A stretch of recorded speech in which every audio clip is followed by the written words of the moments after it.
I'll start. Security isn't a thing. It's really an ongoing, program, right? It's one of those things that it's a cycle. It's a cycle. So you have your internal teams, that's focused, on the internal things, all the basics that I talked about, right? So then we have all the controls that we have in place, and the internal team really checks to make sure that those controls are working. And that's both internal and external. It's healthy, to do, the external, penetration testing. We do that often, in our organization, even without our internal teams, security teams knowing about it, just to check to see how mature we are and are we getting better. But that is what we look for. We have this scorecard, and that's what you want to see. What is your risk score? Are you getting better? Vulnerabilities are never zero, right? They're never zero. Because there's always something new that's out there. But that's why you have the security practice, the whole program, to see that cycle work. You detect a vulnerability based on the severity. There's a certain SLA and timing that we need to remediate. It gets remediated, but it's a continuous cycle. But it takes dedication. It's not part-time jobs for people. It is teams. That is their full-time job, to do. And that's what makes it work. And security, another thing for us, it's bigger than just IT. It's an organizational thing, because there are other folks, within the organization that play a key role in making sure that our level of security or our maturity in the space is where it needs to be. But the key thing is making sure that there's a good framework in place, there are controls in place, those controls are being monitored and checked on a regular basis, and to make sure that cycle continues to flow in order to keep it right. Awesome. From my perspective, there's three things you need to do to stop, but not really stop, but let me start over. First, you need to mitigate the risk. When someone hacks into your system, you need to make sure that they aren't able to gain a foothold and take everything, get everything. You need to be able to isolate that attack. After that, you need to hunt for malicious activity. For example, when I was working at NSA, we found out that that a nation state had hacked into our classified networks, secret and top secret networks, all the way up to the TS network for DoD. We did not know they were there. They were sitting in our systems for years. A group at NSA, A&O, Advanced Network Operations Group, they were looking for the Chinese hackers in our systems and the unclassified networks, and they stumbled upon this malware that was calling out classified systems, trying to get back to a location that might be in Russia or might not be in Russia. Anyways, so that's how we identified that someone was in our system, because we hunted for it. So you have to have a team that's actively looking for intruders into your networks. And to be realistic, there's no way you can stop someone from hacking into your network. It's basically like being on, let's say there's 1,000 points of entry on a network. You can't be at 1,000 points all the time. Doesn't matter what type of software you're using. You can be using behavioral analysis software, identification software. You won't be everywhere all the time. But you need to be able to mitigate the risk so that the hacker doesn't infiltrate your entire network or shut down your network. So Donald Rumsfeld is like the CIO's nightmare, because he came up with this statement, if you remember, we don't know what we don't know. We know what we know, we know we don't know, whatever, but that whole idea, we don't know what we don't know. And I hear that all the time on our IT projects, because we're going to go in with these new workflows, and everybody's sort of seized on that. And my concern is that if we as a private, a not-for-profit, but a private company, don't have time to worry about what we don't know, because as Tony just said, they're everywhere, right? But what we can do is focus on what Carla and Tony both touched on, which is a culture of privacy and deliberate behaviors to respect our patients and our team members with that privacy and security, and then a deliberate approach to really getting back to basics, which you mentioned, computer network operations. In all reality, what's sacrosanct at Baptist Healthcare is our change control and our, essentially going back to 20 years, 30 years ago, computer network operations, right? What got Equifax in trouble was they didn't patch for 30 to 45 days. There were large healthcare systems, nationwide healthcare systems that got hit by the ransomware in May and June, where the patch was known in early March.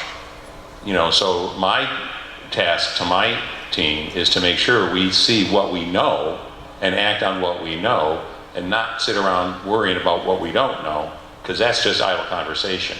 And when we look at partners, that's where we're looking for partners to come in. We're not looking for anybody to reinforce the fear of God. You know, again, what it is that's out there, you know, lurking, but how do we get to the basics, build that culture of security? And, you know, again, these people coming up with Facebook or posting things to Facebook, you know, their respect for their own privacy, let alone others, I think is suspect. And we have to build that into them as they come on board at Baptist Healthcare to make sure they understand how important it is to respect their passwords, respect their sign-ins, you know, respect their use of email, and then also on the IT side to really respect the deliberate. You don't see those dark-suited, white-shirted, I don't know white shirt, but those dark-suited, white-shirted guys with the cigarette stains on their teeth and on their shirts that used to be the MVS guys in the system, you know, 390 world, in the 370 world, that kept everything safe. You know, those are the kind of people that we need in our you know, IT infrastructure operations to just stay home. It's hopefully be boring. The Maytag repairmen, you know, that's really what we're looking for. Yeah, so we have, especially since Steve came on board, he brought a lot of best practices as far as standards, governance. One of those things was clearly documenting what our standards were around our technologies. We call it our playground document. And basically, if we have any vendors that we're doing business with, we lay that in front of them. And so there's very clear expectations on what we expect from any services being provided, what we expect from any solutions that we're acquiring, and it speaks to security, privacy, confidentiality, and all those things. I'm not saying we would never sacrifice functionality. Our mission for Baptist Healthcare is to help people throughout life's journey. Our mission for Baptist Healthcare isn't to have the best IT infrastructure. That's not our mission statement.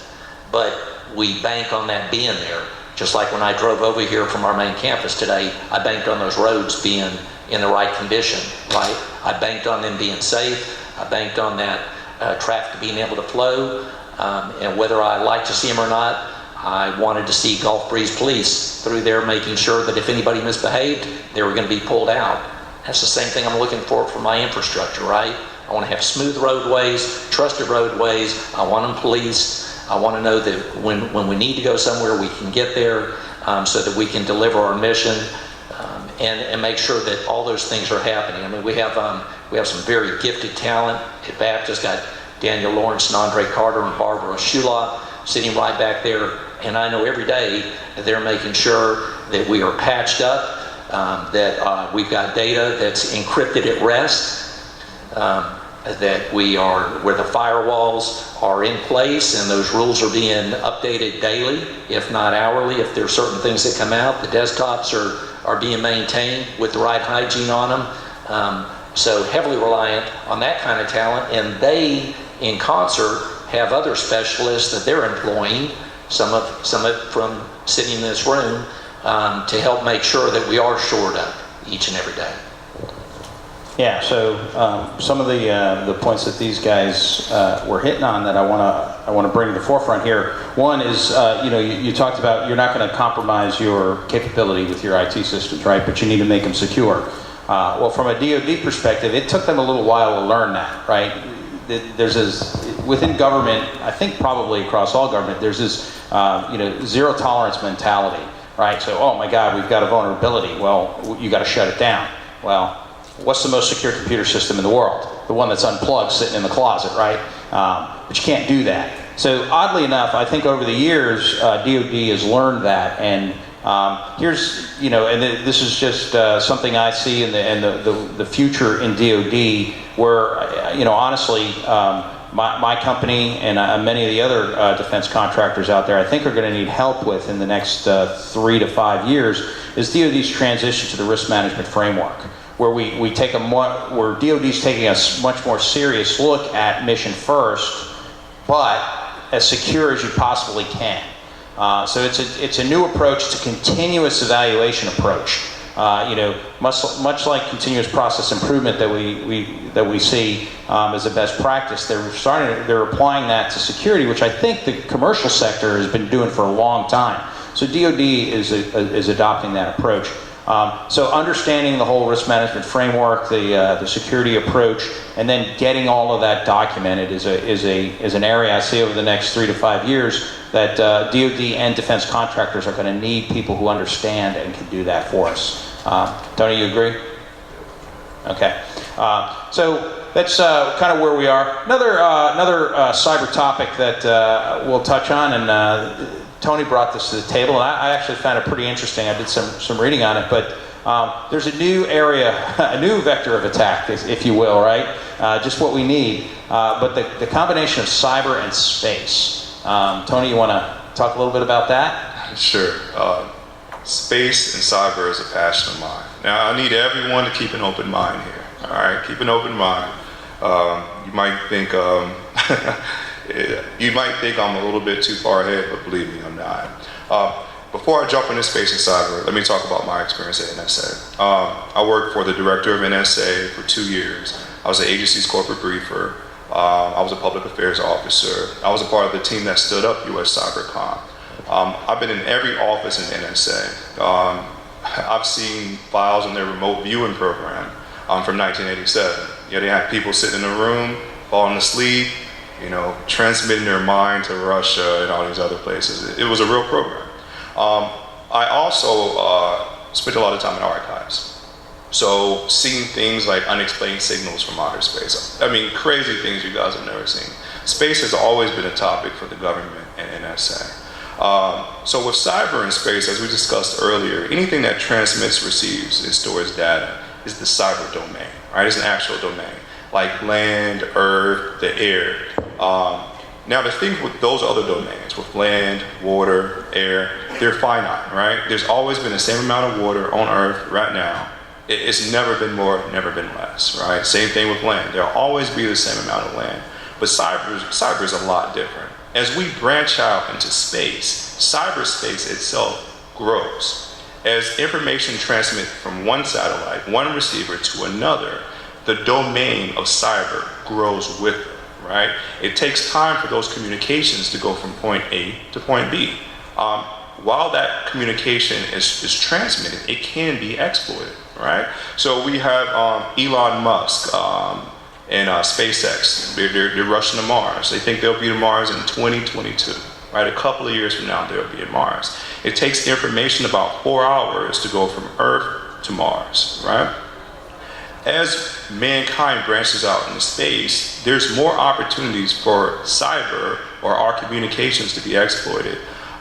So on the flip side of that, when you have assets in space, satellites, you can broadcast exploits, right? This is a public thing. I've heard speeches on it at Black Hat, DEF CON. Exploits can be broadcasted, right? I can broadcast a signal right now and exploit everybody's cell phones, because anything that's transmitting, receiving, or stores data can be exploited. And it doesn't matter what you do. So from space, your systems can be exploited. And there are solutions to that matter. At VOR, we're working on some very advanced things. We've been into quantum computing for some time. So when you look at quantum physics, there's several different aspects of it, right? 6 months ago, scientists at a university that we're working with transmitted information through quantum computing, right? So they transmitted a signal through quantum, and it is uncrackable, it's unhackable. I mean, because that information exists in multiple places. I won't get into the physics of it, but you can't hack that. The Chinese has successfully transmitted information from a satellite in space to a location in China utilizing quantum encryption. We can't break into that stuff. So that is where everything is pushing, towards space and towards quantum. Do I need to go in deeper, or is that good? No, that's good. So one other aspect of space, and Carla, I think this may be apropos to your business, is cyber communications, and how much satellite assets do we have that we utilize for communications, and are those vulnerable? And then, as Tony was talking about transmitting, are our systems vulnerable to a hacked or hijacked satellite and a transmission from there? So those are kind of the vectors I'm talking about. But Carla? I would think that anywhere where you have things connecting, we're vulnerable. I can talk about everything that's out there. IoT, it's anytime we have things that are connected, we're vulnerable. But to protect ourselves, it still goes back to what we've been talking about here in how we protect ourselves. But I would say yes, we're definitely vulnerable. Well, listening to Tony talk, I think at Baptist Healthcare we do quaint computing, not quantum computing, because all we're doing is blocking and tackling and trying to get information into our caregivers' hands. But it is exciting and it is amazing to hear this, and that's one reason I really appreciate this ITEN conference, because it sort of combines government with private, and I learn a lot when I come here, so I really appreciate this opportunity. But it really does get to the fact that everybody's mobile, everybody wants to be mobile, they're getting used to smaller form factors. I think one thing that we're really seeing in this mobility is people have given up on they haven't given up, but they've realized that mobility and size of what they can actually be mobile with means that they're going to have to accept feature function that fits on a device that can truly be mobile. An iPad, bigger iPad, is really not mobile. The regular iPad is barely mobile for most of our providers as they walk around the house. And they really want that sort of sweet spot iPad mini and smaller size. And it's 2017, but application developers are now getting to the point where they can put functional applications on those devices for our caregivers, to where nurses can administer meds, take vitals, and chart a patient's status from an iPhone 6S, which again, other industries have been doing this for years. That's a huge breakthrough, transformational opportunity for our nurses coming November 4th. So I think that's where the culture, the acceptance of that feature function, the development, the battery life, it has come together to where mobility is going to really take off. And however we make sure we're not having our signals stolen, the blockchain, however that encryption is going to really develop to make it really super secure, that's where maybe it's coming together at the right time for all of that to fit and be secure and functional. We can hope. Who the heck can go after Tony on this topic, right? Where can we even add anything, really? But since the beginning, there's always been thieves, right? And there will always be thieves, and those that are tempted, and those that are challenged to try to do things. So, and this just opens up even more windows as data is flowing out there in the ether. And I think that, we have a large body of our solutions that are running what we call on-prem, locally hosted in our own data center. But more and more of those are using subscription services. So, and I do find myself wondering, with the whole solution flow, where is all this? How's it making it from point A to point B? Where is the vendor housing this subscription service data? Is it just at this one location, or where else is it spawning? Where's their workforce? A lot of their workforce, and even some of ours, ends up offshore sometimes. So where are those offshore folks, and how are they connecting in?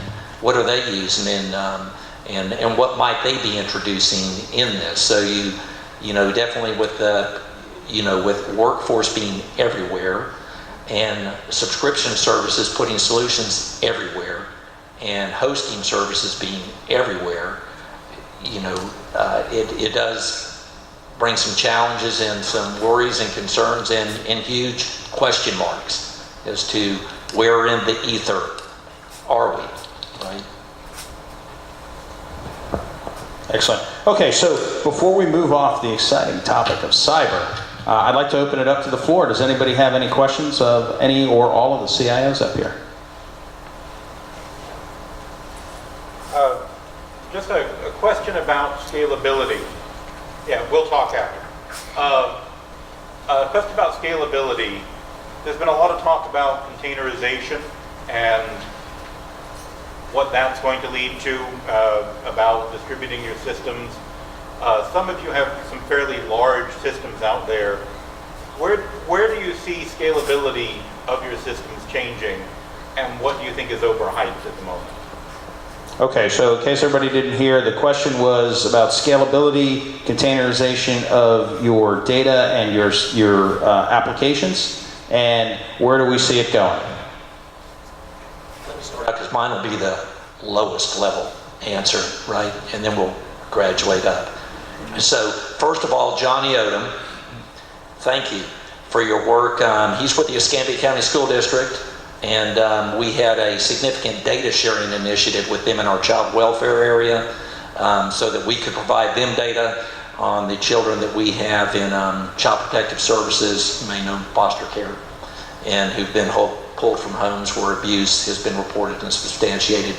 Johnny and the school district had a need to know who these children were so they could better serve them. And so thank you for modeling that with us. He's being nice. I got it really slow to him. It's an ace job. And, in our infrastructures enabled that to happen in a secure manner, right? So we were doing our data things, which is really my specialty, is data and applications. And, but we relied on that secure infrastructure to be able to exchange this very private, confidential information in a secure and trusted manner. So thank you, Johnny. And kudos to infrastructure teams for keeping that kind of thing in place. But on scalability, from a low level, we're heavily virtualized in our data center with well over 1,000 virtual servers.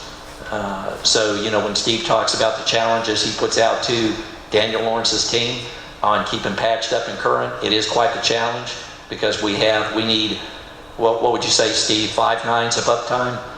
5 nines of uptime, but yet keep everything patched up and current. Easy to do, right?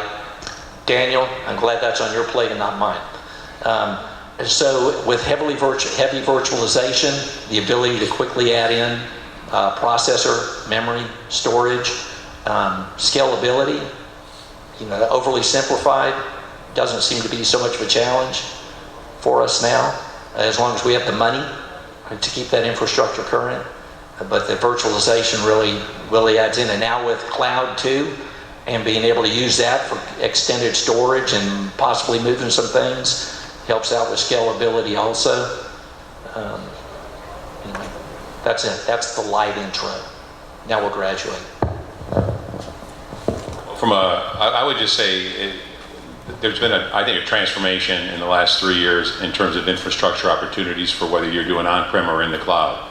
And last year and even this year, I'm still convinced that the idea that the cloud is just a de facto, we're all going to end up there. That couldn't easily happen. Probably more from a security perspective than an infrastructure perspective, because I'm still convinced it's in Cisco and EMC and all the storage and server and network suppliers to be competitive in both cloud and on-prem. So they don't really want to limit their customer base to one of those vectors. But security could easily be the driving force in terms of people putting things, looking at their on-prem relationship. In the last 3 years, though, we were able to, with our big project here, with our EMR, essentially spend the same amount of money that vendor B, so we have vendor A and vendor B and vendor C, but vendor A's cost footprint in the data center was X and vendor B was X minus almost 30%. And based on the state of the VMware and the infrastructure with the Cisco and other vendors, HP, and then the storage, right? None of our databases, not so much our blobs and our PAX files, but our databases are all spinning on solid state. That all happened in the last, as far as I can tell, 2.5, 3 years, if not the last year. So from a scalability perspective, there's nothing in the way there from us to continue to just apply, more essentially hardware, but virtual servers, memory, and storage. It's not unlimited, but it scales. It's manageable. We can use it to protect ourselves against ransomware. We can do some very sophisticated things in our business that really 2-3 years ago wouldn't have been possible. So we're almost back to where we're. You're never as secure as you want to be, but we're almost as secure, I think, in today's day and age as a 390. It's the old IBM mainframes with the RACF and all those security certifications. We're almost, if not there, with the current state of even the Microsoft operating system and database softwares are really that much more secure, as long as you have somebody looking and reading, almost like the Federal Register, what's coming out and where are those threats emerging, where are the people like Tony and his firm identifying those threats. How do we, get into that and make sure we stay as current as possible?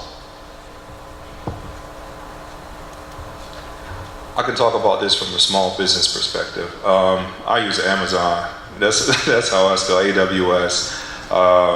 It's the cost is a big issue for us as a small business, and services like AWS make it easy for us to scale very quickly, efficiently, and still have money to run the business. So don't have much for that talk.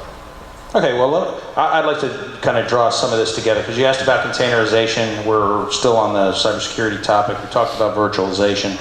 So just two quick things that we've done for some of our clients, and particularly here in the Pensacola area, is virtualizing their entire, in the middle of that project right now, virtualizing their entire classroom infrastructure.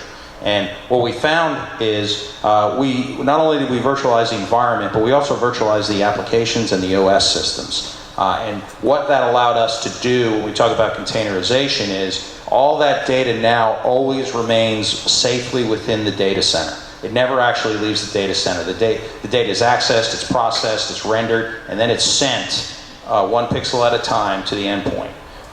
So at the endpoint, whether it's here in Pensacola, whether it's up in Newport, Rhode Island, whether it's out in Yokosuka, Japan, whether it's on Guam, the data's still here in the data center. The only thing getting transmitted across that wire are essentially the pixels that get presented on the screen. So that greatly reduced our security risk for anybody trying to access that data. I think it was a 75% reduction in known vulnerabilities just from that simple virtualization act. And then we talked about containerization.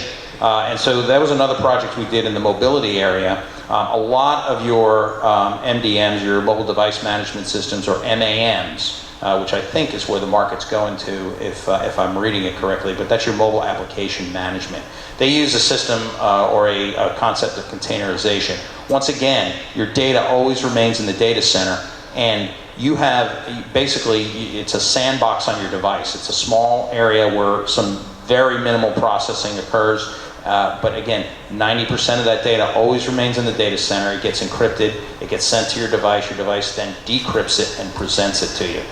So the data is never downloaded to the device. So that's another security approach, a cyber approach that I know we're using in many of the projects that we do for our clients, and that's most of the MAMs and MDMs are utilizing that approach. They got different nuances to it, but that's what they're using. So, any other cyber questions? Bill. Hey, John. That's probably isn't so much for Tony, but what we're seeing out in the industry, especially in the banking and finance industry, is the turn to cyber exercise training, their security operations center, how they're hosting it. They're going to a more military approach to how they train from the CIO and the board of directors all the way down to the IT head, and how they test those processes all the way up and down. And they're modeling after the military, the way we've done cyber training for years. I know Tony's very familiar with that. Is there any, we're not seeing it so much in the healthcare industry and others, but mainly in industry or finance and insurance. Is there an approach that you see where that's a benefit to your organization and how you train your cyber cell, how your security operations work today? Okay, so the question, and I'm going to try and summarize, Bill. If I get it wrong, just wave at me. But so in the finance and the banking industry, we've seen a transition more to a military-style approach to cyber defense. And so Bill's question to the group up here is, we see that in the banking and finance, but what about in your industries? Is there a similar type approach, a different type of approach as we move forward to secure the networks? So I'll tell you that we follow the NIST framework, but that actually starts with us, with the Security Governance Committee that is the highest level, of the organization, and down from there and back up. And so following that framework comes with those basic, controls and processes and procedures that you should have in place and that you follow. And that is what we go by. We also have other SOC compliance and other things that we have to be compliant to be in the business that we're in. But it definitely starts with us, with our security governance, which is comprised of folks at the highest level all the way up, to our CEO of the company. And that works its way all the way down, to, the individual security teams, personnel that we have on our security team. But training across the organization and those individuals based on those practices, those best practices. Well, very similar. In healthcare, we run. I don't think it's NIST, but every healthcare company has to have an incident command structure. In Pensacola, we practice ours a lot more than we did when I was in Michigan, with the hurricanes and the weather events that we practice for. And we really will mostly meld our cyber response into that around any downtimes, if there's a downtime. We are essentially repositioning the Chief Information Security Officer back into a more technical role, away from the HR compliance, where the pendulum had swung to where it was really all around HR and compliance. It's really moving back into the technical role, and that person will be leading sort of that sweet spot of incident that's not quite a downtime, and we don't have to, declare an incident and bring our incident command together and clear running. So we are moving in a lot of that direction because of how that role has evolved into basically back into a more technical leadership role and incident leadership role versus compliance and HR.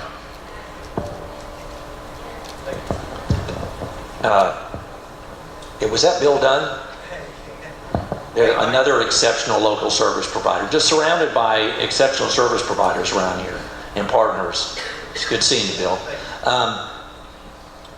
We just had we're healthcare centric, even though we're conglomerate, where we still have our foundation is deep in healthcare roots, and so heavily driven by HIPAA naturally and NIST type things. We just had, and Daniel, again, to bring out his name, participated with us. We have so many external audits. It is just unbelievable.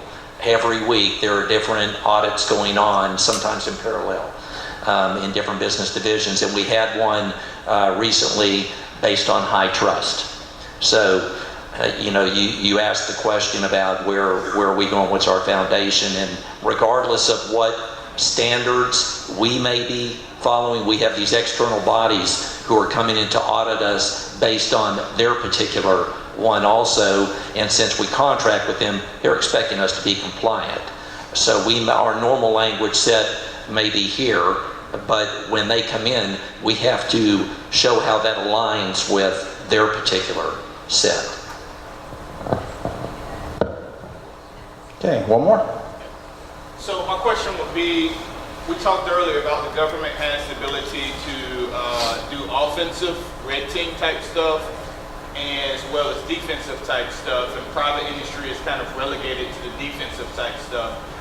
Can we use a sports analogy and say a good defense is a good offense? And so if I can have a good defense, can I go do that same measure and actually attack someone who's attacking me ethically, legally, to stop that so that I have a good defense or a good perimeter? Great question. Great question. Unfortunately, policy doesn't allow for commercial organizations to do that yet. But you're right. There's organizations within the Department of Homeland Security and at NSA that can assist commercial organizations with shutting down those attacks that are originating from other countries. For example, we've had numerous breaches. NASDAQ was hacked a couple of years ago. They came to NSA and said, hey, we have these guys hacked into our system. They're doing all this stuff. Can you help us with it? And NSA helped them with it.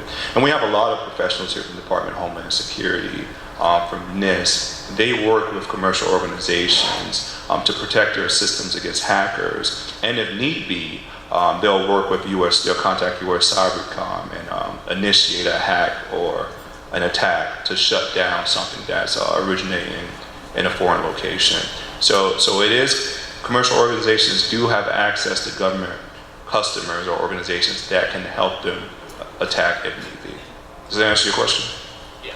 Okay. I can't do it directly, but I can call on someone. Yeah, you can, it's a hotline. You just call them up and they'll shut it down, you know. Yeah, on that note, for anybody who might be thinking of starting a business where you go out and actually do something like what the NSA does, you really want Title 10 protection if you were ever to do anything like that. Hey, can I explain Title 10 versus Title 50 so everyone's aware? Yeah, absolutely. Go right ahead. Okay, great. So Title 10 is the warfighter authority. So when the U.S. attacks another country or is fighting a war, the military members operate from Title 10 authority. So it allows them to kill other people if need be. And just to simplify it, right? That's why soldiers can kill someone and it's or destroy things. Yeah, yes. Or destroy things, blow things up. Title 50 is the intelligence gathering authority. NSA operates from that authority. And that basically only allows them to collect foreign intelligence. Now, the NSA is allowed to collect domestic intelligence with a warrant, right? After 9/11, FISA was put in place and also PAA because we had bad guys that came from another country here to the United States. And as soon as they entered the United States, NSA wasn't capable of tracking them. And because of that, we had a situation of 9/11. That's one of the main reasons. So policy was put in place to allow the NSA with the warrant to do those type of things. But that's Title 50. And that's why US Cybercom was created, because how can you expect for NSA to collect this information, see what's going on, and not be able to do anything, right? They were seeing this stuff happen every day. And me personally, when I was in Iraq, I went to Iraq in 2007. I was one of the first cyber operators working in Iraq.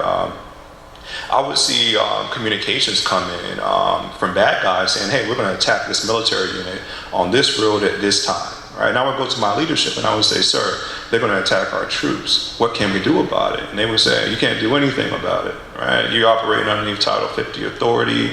This is top secret. You can't do anything. And I would say, sir, are we supposed to let those soldiers die? And they would say, Sergeant Lawrence, there's nothing we can do about it. So with the creation of US Cybercom, we were technically able to circumvent that Title 50 issue and transfer it over to Title 10 to allow for military members and government civilians to conduct cyber operations at will if need be when directed. So yeah, the difference between Title 10, Title 10 gives you Geneva protections. So former military who worked in the cyber realm or in the electromagnetic spectrum. Title 10 gives you Geneva protections. Otherwise, if the enemy or the people you attack were to get hold of you, you're considered a spy and they can execute you on the spot. So Title 10 is a good thing. All right, so thank you everybody. We're going to move on to another topic which I think is extremely important and probably very interesting to everybody. Although I do notice the cyber part where everybody says, oh, this is all we ever talk about, but boy, do we just talk about it when it comes up. So one of the other topics I want to get some discussion on here is what is IT's role in transformation? So, and I'm not just talking our IT transformation, but what about the business? Business always has to evolve, right? You have to meet the growing needs of your customer base, and you need to be agile in order to survive. If we think back to our first discussion this morning. So, Carla, why don't you start? I'll first start with saying that it is an organizational thing, not just it starts there. Because IT can't be successful in transformation of any kind if the business is not on board. Because we all know that what we have in our systems, the functionality that's in our systems is all driven by the business, the requirements and the needs at that time. But after you've been in business, for a while, some of that doesn't make sense anymore. So then you have to go through a transformation. And we have at C-Spire, there's this phrase that's called easy to do business with. But in order to be easy to do business with, we can't have those roadblocks in our systems. We can have those complicated rules and policies, that we've put there. So the company has to change, the organization has to change, the policies have to change, because when they change, then the IT systems can become simple. They can become easy, for our customers, and also, for our reps and whoever has to use our systems to use them. But also, it's key, that simplicity is key in order for us to be quick to market. That's important to us as well. But it's hard to do that when you are, in a situation where you have complex, business functions that you embedded into your solutions. So to transform takes a transformation of the organization as a whole, every functional area in the organization to think differently. We don't have to do it that way because we've always done it that way. We can change. Then that trickles down into the IT systems, become simple, become not complex, so that we are easy to do business with. So our customers will continue, to come back because it's easy for them to complete that transaction, because it's easy, for them to really to do what they are trying to do.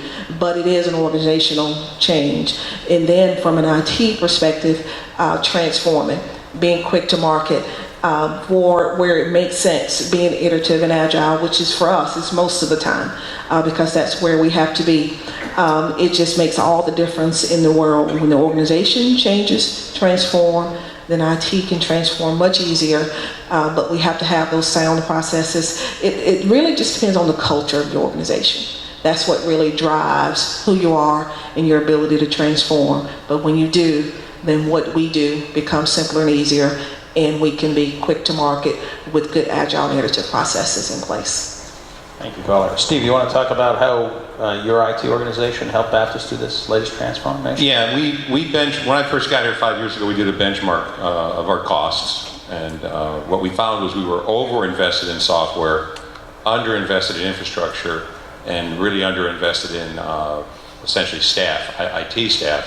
And the reason we were over-invested in software was because we, just like I think other industries in the 90s, had these silos, best of breed, every department had their own system, so you relied less on the, a centralized data management governance and more around departmental autonomy. So that changed in and around year 2000, all those SAP implementations, ERP and all that really hit big. Healthcare, that hit in about 2008, 2009. Baptist a little bit late to the game in terms of adopting a relatively single system. Still, healthcare is so specialized, there are still departments that have special systems, but those special systems are doing very specific, special clinical things, such as radiation oncology or some of the really high-end cardiology procedures. And I am curious, how many of you folks actually are Baptist Healthcare, have Baptist Healthcare doctors or providers? Okay, so again, when you come to see your doctor in the office in November, they will be working off the same med list and the same problem list and the same allergy list as the hospitalist will, or the ED doctor will see when you present with an emergency or with something you need to come to the hospital for. So again, it'll be a single record. And that is transformational. And the reason IT is in the middle of that, and it really is an IT and a finance play, because it's about resources, and it really is about bringing together the whole organization. And we are an overhead department. We recognize that. The people doing the work are out there in the field. We have to respect that. The whole goal of the PMO, project management, is to bring those people in, make sure their voice is heard, make sure their subject matter experts are driving the decisions on how the systems are configured. But getting the systems configured on a budget, on a timeline, and with the right critical thinking. So on top of their subject matter experts being part of that process, we also have a role in the PMO, just like process improvement, to make sure the right critical thinking went into the assessment of those final decisions. And so once those final decisions are made, we basically put the bow on it, however you want to look at that, but we bring it all together across departments, across business units, and then roll that out in a collective activation to where you have that essentially project management, but you have to bring the resources to bear at the right time, in the right manner, and that's really what our role is in transformation.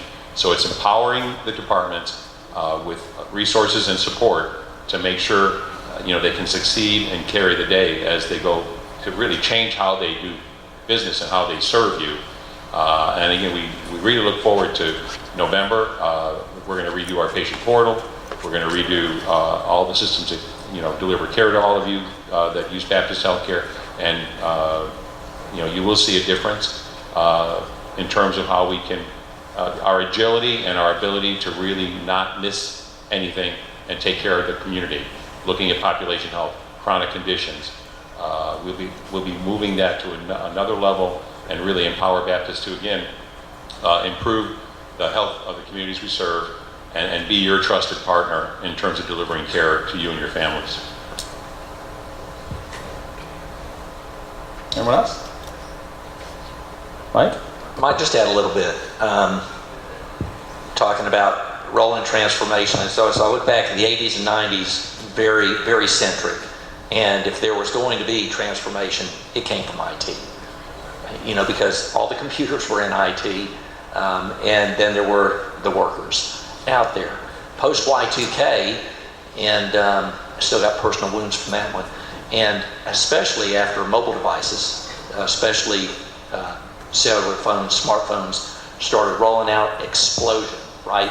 Explosion in the masses learning how to use technology more effectively. And you saw this transition, especially in the workplace, of the synergies moving out of IT and into the functional areas.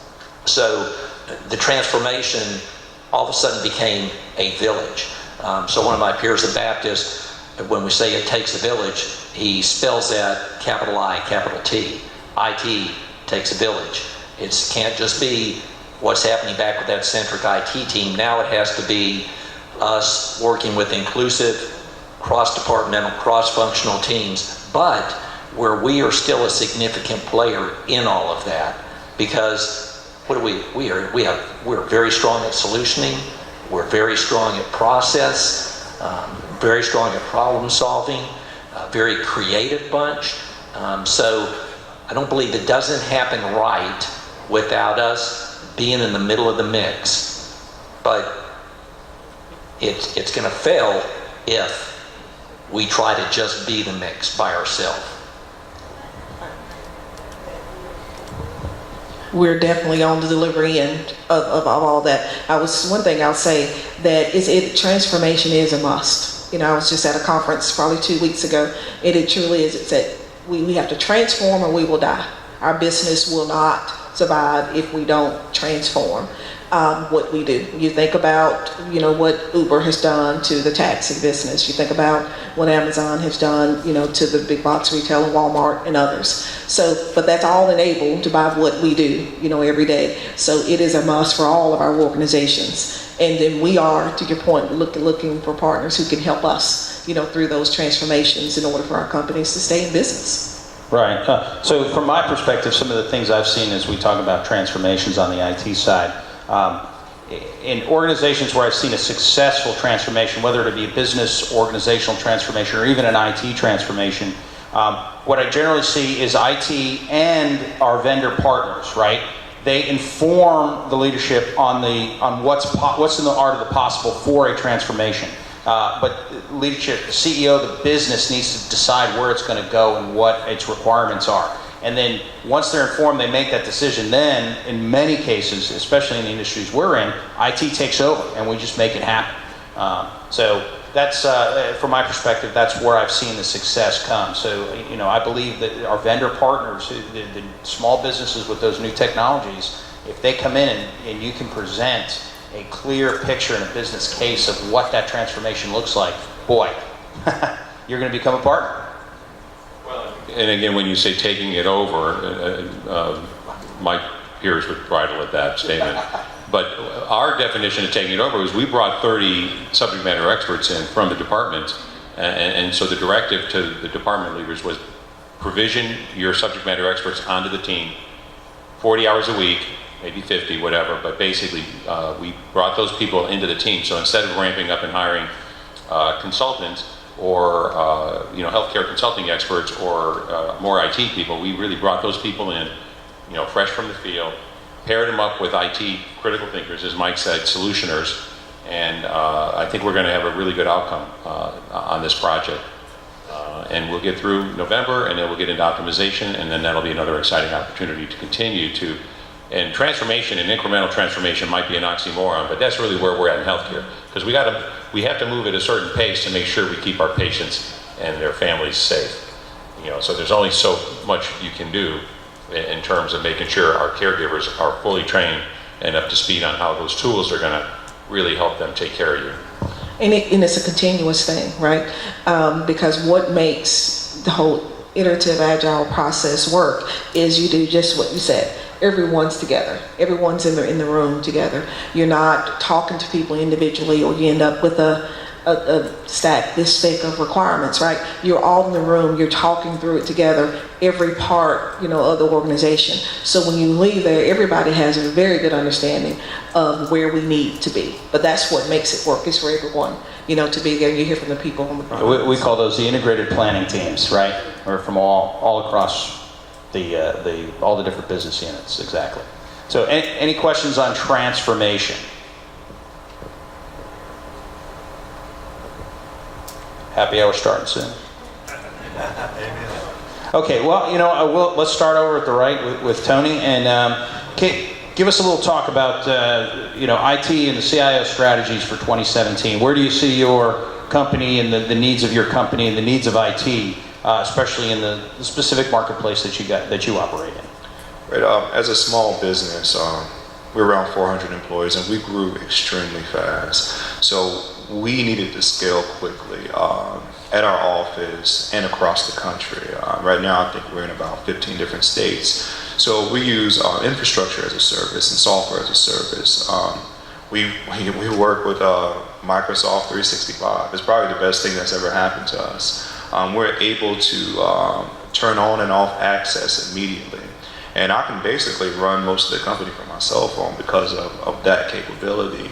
So from a small business perspective, utilizing services that other larger businesses offer save us a lot of money and allow us to scale infinitely, to be honest with you. So that's important. Steve?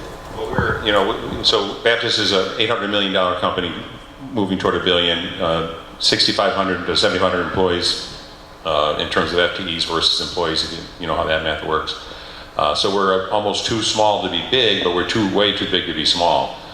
So our journey over the next year will be to continue to look at our collaboration strategies in terms of moving forward with all the things that are happening in that space that I think are really going to put our traditional use of email and file shares to bed. I mean, that'll go, in the next 2 years, that'll be a world of difference in terms of how we work together. We'll be working on that over the next year, and then optimizing our systems. Again, from a scale perspective, we don't foresee any challenge in our infrastructure in terms of scale and storage, servers, and network. The cyber is a continual practice. It's just, it's like exercising, taking your daily walk. And so it won't. It may not sound exciting, but it'll really move Baptist Healthcare forward in the next year and a half. So for us, for the remainder of 2017, and we're also planning for 2018, there are certain things that are table stakes for us. 5 nines, uptime, operational, efficiencies, delivering with high quality what we do deliver. So those things are just important that we just do. But we also, enable, our, what I consider all of our lines of business to grow, right? To grow in revenue. And we do that by delivering systems that they can use, that's easy to use, that's simple, so that we don't have manual processes out there that our reps and that our customer care, our team is having to utilize. So we have automation is a big deal for us, in all of our lines of business, making sure that we automate that allows our business to scale. And we talk about our digital transformation, what we call our digital first strategy is a key thing for us. And from an IT perspective, we're the delivery side of that. That is all the work that we do on our mobile apps and also on ceasefire.com. So that's a big driver for us, that we want customers to interact with us. Their first think of that is top of mind, but in order to do that, it has to be easy. And then they have to be able to solve their problem or answer that support question. AI is a big deal for us online from a support perspective, to prevent the customer from having to pick up the phone to call us. So they should be able to get their questions answered. But we have a lot of work that's in flight in that space that we will be delivering later this year and into next year. But it's all about delivering on who we are, that is being customer inspired, that is really bringing great solutions to our customers when they need it. Thank you, Carl. Mike? Standardizing, improving our ability to standardize across the organization, but not losing our agility in doing so, because as Carl and some of the others have talked about, the agility has been the key to our success, and so we can't lose that. But yet we can't have 100 flavors out there we're trying to support either. We're data driven. So improving the way that we're housing and using the data from our various systems that we do use, and making the right decisions off that data, so that we're doing things more effectively and more efficiently to meet the needs of the communities we serve. And as a workforce, staying better connected. It becomes a real challenge as we grow, especially with diverse business units, and we're even here in the Pensacola area, we're spread out over 4 counties in multiple sites, and trying to keep even the local workforce well connected with the right topics is a challenge. And meeting them where they do their work, and not expecting them to come to this one place to get their information when that's not in their natural swing. So meeting our workforce in their natural swing. And the other one is learning to work differently. We're still there's all these tools out there, but we're still trying to figure out how do we use those effectively. So what does everybody do?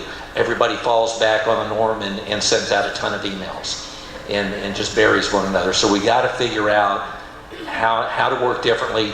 We need, to Sean's point, we need Sherpas that can come in and guide us on how to work differently. Because you can get pretty much in your day-to-day, you can kind of get stuck in, I got to get through today and satisfy the needs of operations. And so we need fresh eyes that can come in periodically and share with us some new ways to do things. Definitely. So, and for us, standardization across the enterprise, one of our approaches, centrally managed distributed services. And we see that as a way to optimize the way we serve our clients. So with that, I'd like to thank everybody for coming today. I think you guys are going to hang out for a few minutes, so if anybody would like to come up and have a moment, shake a hand and say hello, please don't everybody rush up at once, but come on up and say hi. Again, thank you all for coming. Paul, we got the reception coming up, or do you got a couple of words to say? All right, I'm going to turn the mic over to Paul. Thank you all for attending today. I hope you found it informative. I know I certainly did, and I enjoyed myself very much. Thank you. Thank you to our panel for their participation.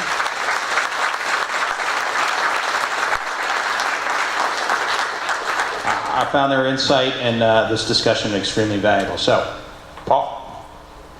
Thank you so much, Sean. Thank you, everyone. So, yes, I am going to be the one between you and the happy hour, so I'm going to move quickly on this. Just a couple of quick items to make sure you're ready for tomorrow. So there is a reception just outside past the bar near the pergola, sponsored by Navy Federal Credit Union this evening. Some housekeeping for tomorrow. Breakfast starts at 7:30. Conference will kick off at 8:30 with our keynote speaker, which is going to be Dan Chaddock, our Vice President of Enterprise Software from Navy Federal Credit Union. Dan's right over here. Dan, wave, wave. There's Dan right there. So he'll be speaking tomorrow. Very important, wear your badges. Don't forget them. Don't leave them in the car and take another car tomorrow. Don't leave them in a bag, take another bag. Because if I see a badge with a handwritten name, I'm going to call you out. You forgot your badge. All right, bring your badges. Share on social media, ITEN WIRED. Don't forget, hashtag ITEN WIRED. Be careful, don't share some of the pictures on the pergola. We'll be careful with that one there. And then make sure tomorrow, if you have cell phones, old cell phones you don't want, or hard disks, take the cell phone batteries out to bring the cell phones in, and you can take them out here. Gilmore Services is shredding them, literally shredding them. And they'll give you a mason jar with your items in it. And you can see they have there you go, there's one right there. See it? They actually will shred them for you. So if you have old hard disks, or if you have any old phones, take the battery out of the phones, bring them, you get to go in the trailer. It's the coolest thing in the world. So please bring those tomorrow. All right, and then we have one gift? Yes, Jim, big toe.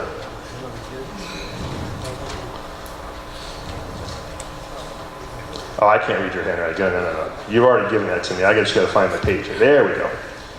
I just got to make sure I know which one this is. This is the gift card. $100 Visa gift cards from Compliments of Cox. And the winner is Jacob Crowdis. Is Jacob here? See, you got to be here to win. Now, you guys, remember what happened this morning? It took forever to go through this. All right, don't do this to me. Forrest Durr.